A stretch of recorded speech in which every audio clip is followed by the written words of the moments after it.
Bem-vindos a mais uma edição do Rav Sani Responde. Esse é um especial de final de ano e eu vou responder aqui as perguntas que vocês enviaram pelo direct do Instagram, Rav Sani. A produção selecionou diversas perguntas. Avião. A produção selecionou diversas perguntas que foram enviadas, mais de 200 perguntas foram enviadas, não vai dar para responder tudo isso nessa edição do Rav Sani Responde, mas você já sabe, se a sua pergunta não entrou, a culpa não é minha, é da produção.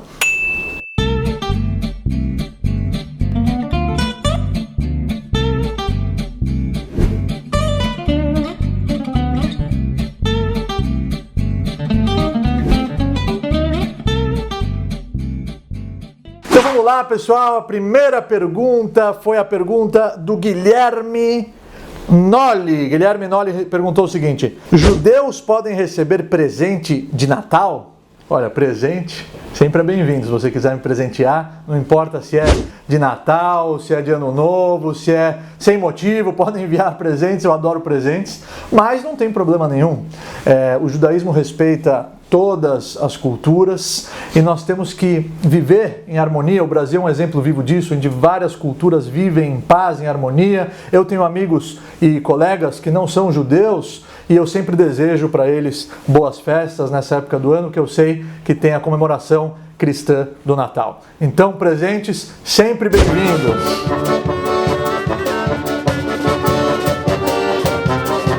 A próxima pergunta é a pergunta da CZ.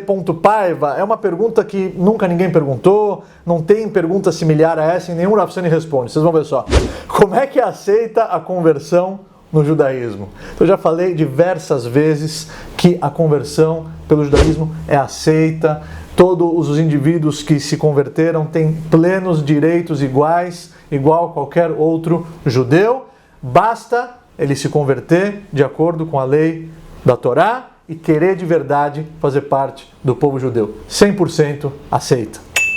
E a pergunta agora é do O Rafael Veras: qual o melhor preceito para final de ano para atrair prosperidade nos negócios? Então veja bem, Rafael, é o seguinte: a prosperidade depende da nossa reza, da nossa tefilá. É óbvio que nós precisamos correr atrás, fazer a ishtadlut, se esforçar, arregaçar as mangas e ir ao encontro dos nossos objetivos com muita força de vontade. Mas no final das contas, nós sabemos que o sucesso, que o êxito está nas mãos de Deus. Então nesse final de ano você pare para refletir, faça uma introspecção, trace uma meta que é o alvo, que é o objetivo, que é a sua prosperidade, mas não se esqueça que os ingredientes dessa receita são muita ação, muita força de vontade acompanhada da reza, porque tudo no final das contas, o êxito, o sucesso, está nas mãos de Deus. Muitas pessoas se esforçaram e não conseguiram.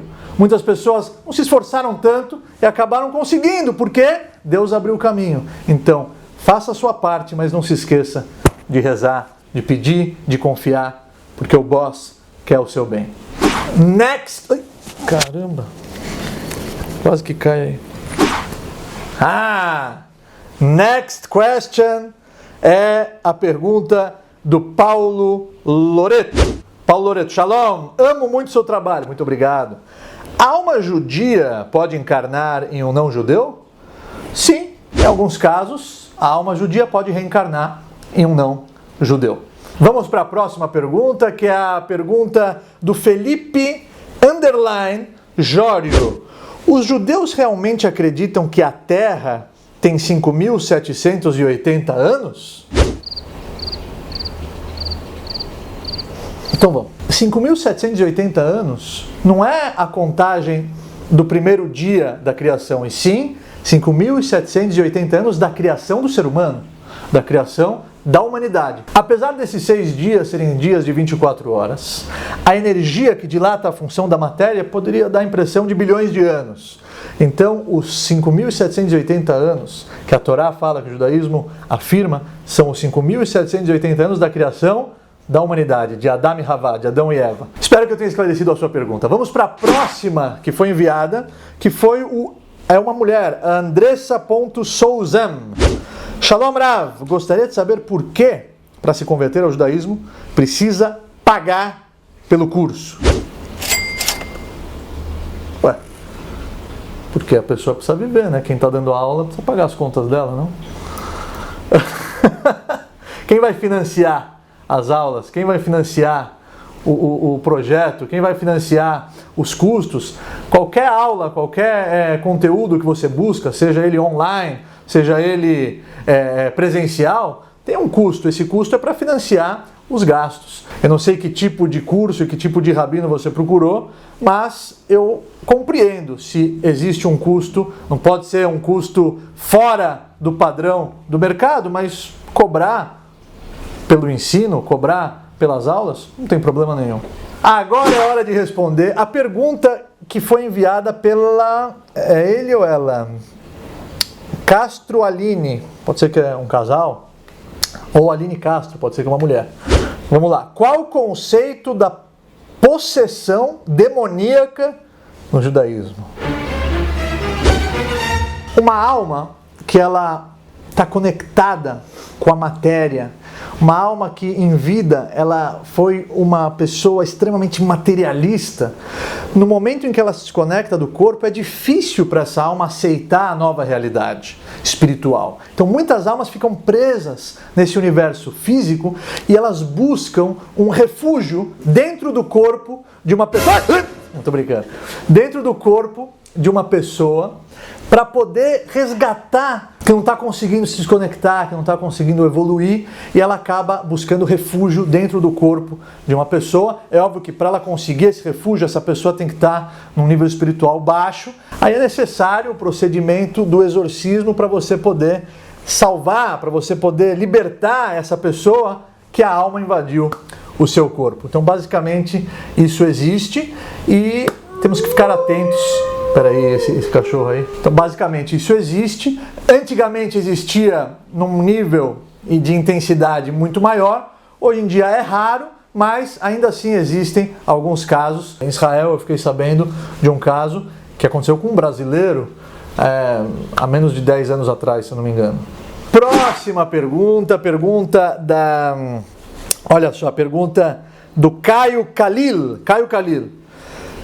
O que você acha da teoria da evolução, Rav? Bom, como você mesmo falou, é uma teoria, não foi comprovado, e muitos cientistas negam e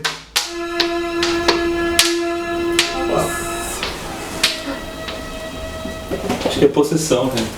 E a maioria dos cientistas negam e reprovam esse estudo, que é absolutamente improvável e falho. O universo é perfeito, a natureza, o corpo humano, toda essa sabedoria infinita, é muito difícil você afirmar com convicção de que isso foi um acidente, de que isso foi um acaso e que não existe uma inteligência maior por detrás dessa obra perfeita que é o universo. Próxima pergunta é a pergunta do Lucas Monteiro 12. Lucas Monteiro 12, Rav, dentre várias celebrações judaicas, por que o Hanukkah é a mais importante? Hanukkah não é a celebração judaica mais importante, não. Hanukkah é uma celebração judaica de Rabbanan. O que é de Rabbanan? Que os sábios daquela época instituíram. Igual Purim, que os sábios daquela época, no caso Mordecai e Esther, instituíram. As datas judaicas mais importantes são aquelas que estão escritas na Torá, que é Pesach, Shavuot, Sukkot, Yom Kippur. Todas essas datas sim são as mais importantes por serem Deoraitá, datas que estão escritas na Torá. E existem os Hagim de Rabbanan, Purim e Hanukkah, que são muito importantes, foram muito necessários, nos iluminam até os dias de hoje, mas foi algo que nasceu devido a um milagre histórico daquela geração e que perpetua até os dias de hoje. Próxima pergunta, hoje a gente está respondendo todas as perguntas aqui que a produção selecionou, estou vendo aqui pela primeira vez, é a pergunta do Jussi 929. Olá, gostaria de saber sua opinião sobre cartas para o Rebbe de Lubavitch. São cartas que demonstram a visão dele sobre aquele assunto abordado na carta. Next question, Elaine _ Soldesi. Todos os judeus não comem cheeseburger? Quem dera se todos os judeus abraçassem os preceitos da Torá e não comessem cheeseburger. Infelizmente, muitos judeus estão desconectados, estão afastados e perderam a identidade judaica. Inclusive, os meus centros jovens espalhados por São Paulo tem essa meta, que é direcionar e resgatar a identidade judaica dentro da juventude. Agora, para comer cheeseburger, pode comer cheeseburger com queijo de soja. Aí você come o cheeseburger. Ou com a carne de soja e o queijo de leite. Tá aí a dica. A penúltima pergunta dessa primeira parte do Rav Ceni Responde especial de final de ano é a pergunta do Alan Bergenson. Por que os judeus não fazem mais sacrifícios? Porque os sacrifícios, os korbanot, só podiam ser feitos com o templo, com o Beit HaMikdash de pé. Hoje não temos mais Beit HaMikdash. O Beit HaMikdash foi destruído há mais de 2000 anos. E no futuro, no terceiro Beit HaMikdash, tem Machloket, tem uma discussão se sim vão voltar os sacrifícios ou não. Então os sacrifícios eram conectados exclusivamente na época que o Beit HaMikdash, que o templo, estava construído em Jerusalém. Caiu ao contrário. Não. A última pergunta desse vídeo, prestem muita atenção, que é a pergunta do Pedro Henrique Augusto. O que é proibido e o que é permitido para um casal fazer na cama? Bom, Pedro, preste muita atenção. Se eles são casados, se é um casal, tudo é permitido entre quatro paredes, mas é óbvio que tem que ser prazeroso para os dois. Senão, casamento não é casamento, senão a relação não é uma relação de amor, e sim de egoísmo. Eu quero satisfazer as minhas vontades, eu estou nem aí para o meu cônjuge. Então, se são casados, tudo é permitido entre quatro paredes, desde que seja prazeroso e bom para os dois. Bom, pessoal, acabou o nosso tempo dessa primeira parte de Rav Ceni Responde especial de final de ano. Se a sua pergunta não entrou, a culpa não é minha, é da produção. Espero que vocês deram o like no decorrer desse vídeo. Já compartilha ele aí nas redes sociais para o canal crescer, para os vídeos ficarem cada vez mais visualizados. Não esqueça de ativar o sininho para ficar atento a todas as notificações do canal. Muitas novidades virão. E eu espero que você tenha um excelente dia, uma excelente semana. Não sei que horas você está assistindo esse vídeo, se é de manhã, se é de tarde, se é de noite, então bom dia, boa tarde, boa noite. Nosso tempo acabou. Fui!